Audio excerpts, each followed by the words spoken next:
Um, Lauren sent out an agenda for Jeopardy. Thank you all for participating. I think many of you returning this year. The purpose of today's meeting was to sort of go through the game plan for the upcoming Jeopardy competition. That, of course, begins with question writing, but I think it's also worthwhile to review our overall timeline and how the competition is going to look. This year, since STS has taken over Joint Council, you've all been invited to be part of the STS Task Force on Jeopardy. Again, thank you all for being part of it. We have hopefully a slightly less aggressive timeline. I think we got the ball rolling sooner this year. And that gives us all summer to write questions. And we've made some assignments in the agenda that was distributed that hopefully will be doable, as everybody basically has to write about 7 questions over the course of the summer.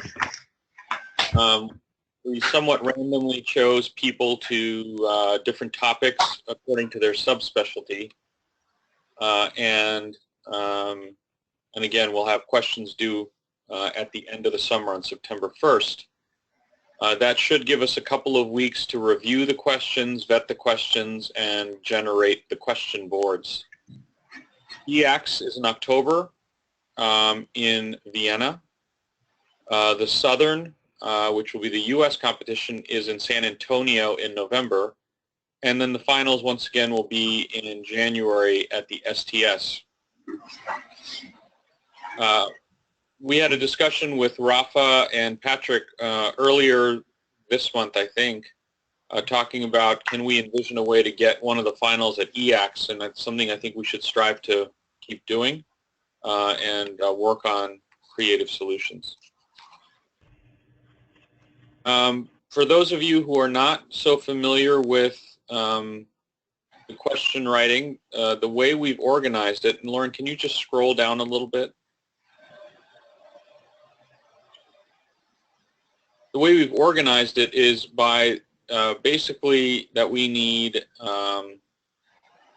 these game boards created. And if we do these game boards, we will have enough questions to get through the entire competition. And that's because game boards 1 and 2 and 3 get recycled. Same game board used as EACS is used at Southern Thoracic, and then game boards 4 and 5 will be used at the STS meeting. Any questions so far from anybody on the call? Yeah, if I may ask a question, what is the location in this time or in this sheet? What do you mean location?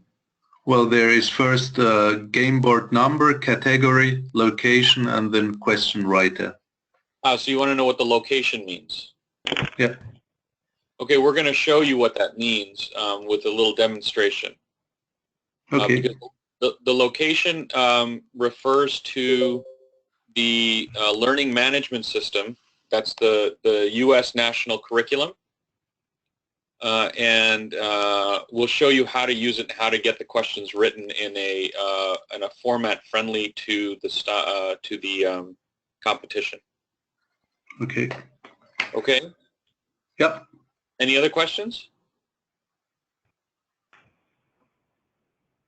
All right, Lauren, are you planning on bringing up the LMS on your computer? I can do that. So everybody in the United States already has access to the learning management system that we use. Hey, Mark. And we will give temporary access to all of the EACS question writers and competitors so that they can study from this also. The learning management system is online. It's password protected, and as I said, we'll provide passwords to everybody that's participating in the process. The way the learning management system is organized is into three categories: cardiac surgery, thoracic surgery, and congenital heart surgery. And so when you ask about location, CV refers to cardiovascular disease, TS refers to thoracic surgery, and CD refers to congenital disease. And they're organized into varying topics by number. So Lauren, can you show how to bring up CV 7 to 10? So as an example, if we're going to look at the first, the first topic that's written there, CV 7 to 10, game board number 1, we can bring up the content of CV 7 to 10, which is being populated here by Lauren as we speak.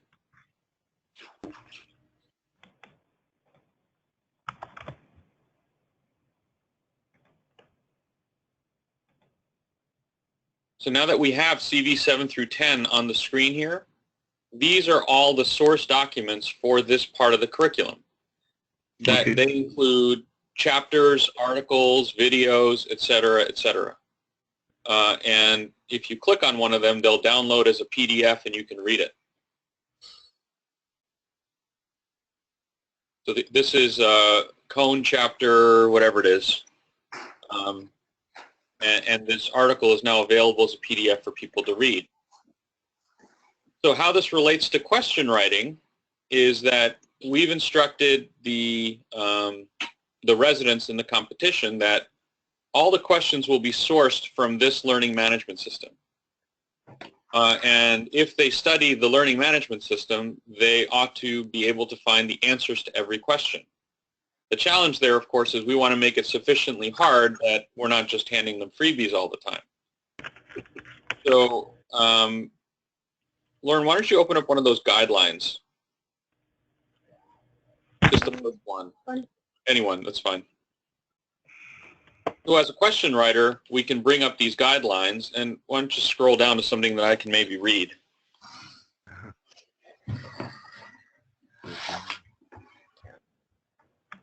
Well, even actually, just go up to the guideline, the guideline chart up at the top, the multicolored chart.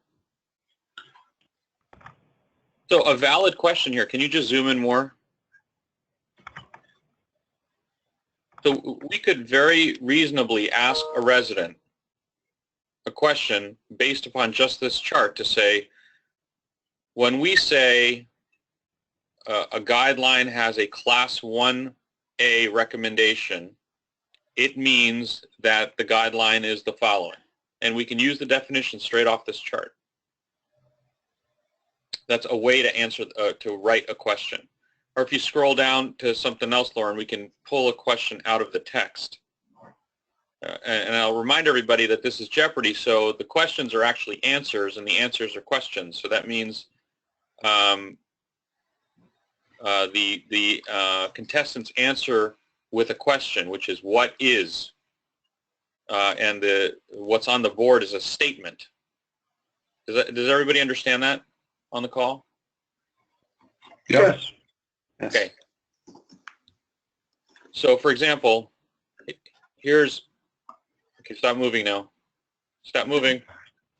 Oh, you must be lagging. I'm not moving. So here's one. Class 2A recommendation for reperfusion therapy is reasonable for patients with STEMI and symptoms onset within prior to 12 or 24 hours. So you could make the statement, reperfusion therapy is reasonable for patients with a STEMI and symptomatic onset within the prior 12 to 24 hours is this type of recommendation. And the answer would be, what is Class 2A? This is just one example. So this is a guideline. You could go to a chapter and pull out factoids from the chapter. Everybody that's writing questions, if they can write 7 questions, will have enough.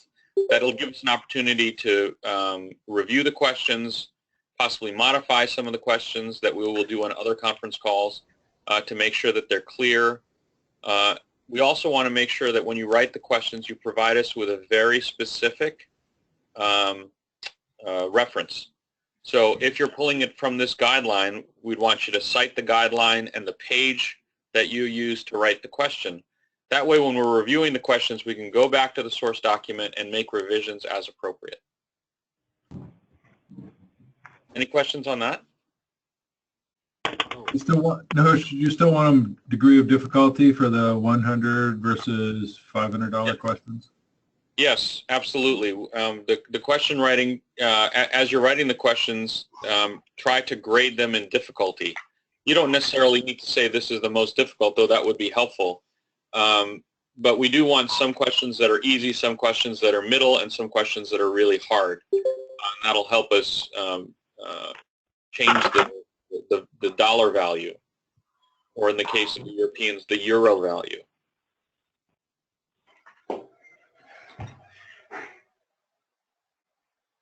I know she is Jolanda Klein from the Netherlands. Hi, welcome to the call. Hi.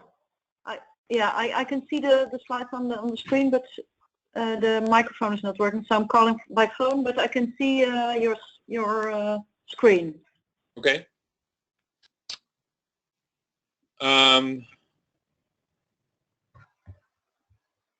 There are a couple of new question writers on the call that I see, and there's a number of people that are returning. Do any of the new question writers have questions?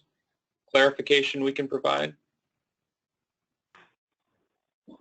This is Rishi. I just called in. I just got out of the operating room, so I'm just listening. This is the first time I've been invited to write questions, so I'm not sure what questions to ask. Okay. Rishi, you're already familiar with the LMS. Correct. And we've made question assignments for everybody, meaning topic assignments for everybody. Sure.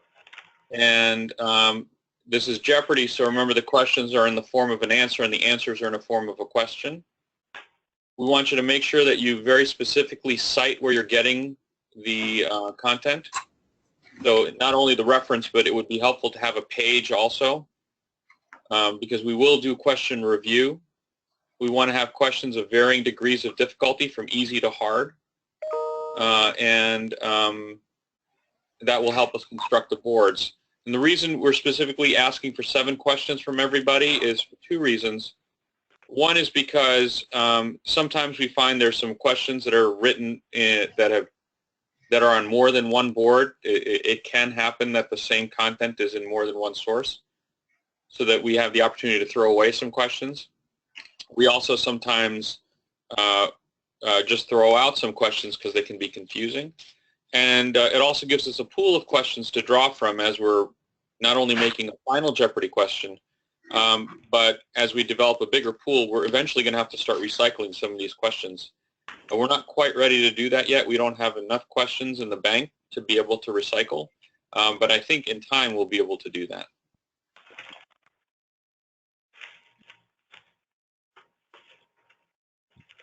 Other questions on the call? I'd like to emphasize the importance of the timeline. We decided to give everybody till September 1st to complete the questions. That's to account for everybody's summer vacations and absences, etc. But the timeline's really important because we need to re-review these questions and construct the game boards. And October comes up awfully fast after September 1st. So we'd like to, I'd just like to make sure everybody understands the importance of that timeline. I have a question. Yeah. You said everybody has to write 7 questions, right? Correct. I find my name in 2 fields in the question assignment sheet. So how do I distribute the questions? Because it's not, I mean, 3 in one, 4 in the other, or random, or how do you? I see you on number 4, thoracic. And number 5, history. So 1 question each. So we just need you to write 1 question in that group. Okay. So yes. Okay, yeah, I didn't see that. Okay, that's fine. We're asking you to write 8. Okay. Okay. That's fine. Yeah. Just because we ran out of question writers, so we got a group effort on that one topic. Okay, that's fine.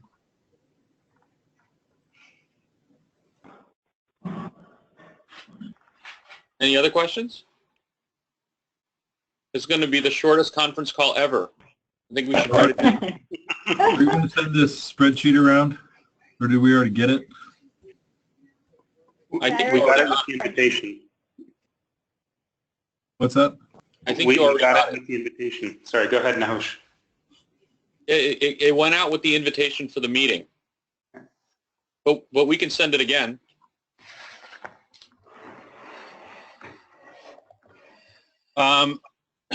It's all this conference call is also being recorded, so for those people that couldn't make the call, they can listen in sort of remotely at their leisure. Great. Thank Okay. you. Well, great. Thank you again, all, for your help and participation, and we look forward to getting the questions. And honestly, if you get them done early, it's okay to send them in early. We'll send it to you, mail it to you. Send them in to Lauren Okay, that's good. or Darcy. And- Lauren, you're the contact, right? Yeah, you can send them to me. Okay. And then for all of the EX question writers, I have your email addresses. I'll be setting you up with accounts for the learning management system. So either later today or tomorrow, you'll receive an email with your password. Okay. Oh, yeah. Thank you. Yeah. Okay. Thank you. Okay. Thank you, everybody. All right, Have a thanks. great day. And thank you for Okay. everybody on the EX side for making it late in the day. Okay, bye-bye. Okay. Goodbye. Thank you. Bye. Bye.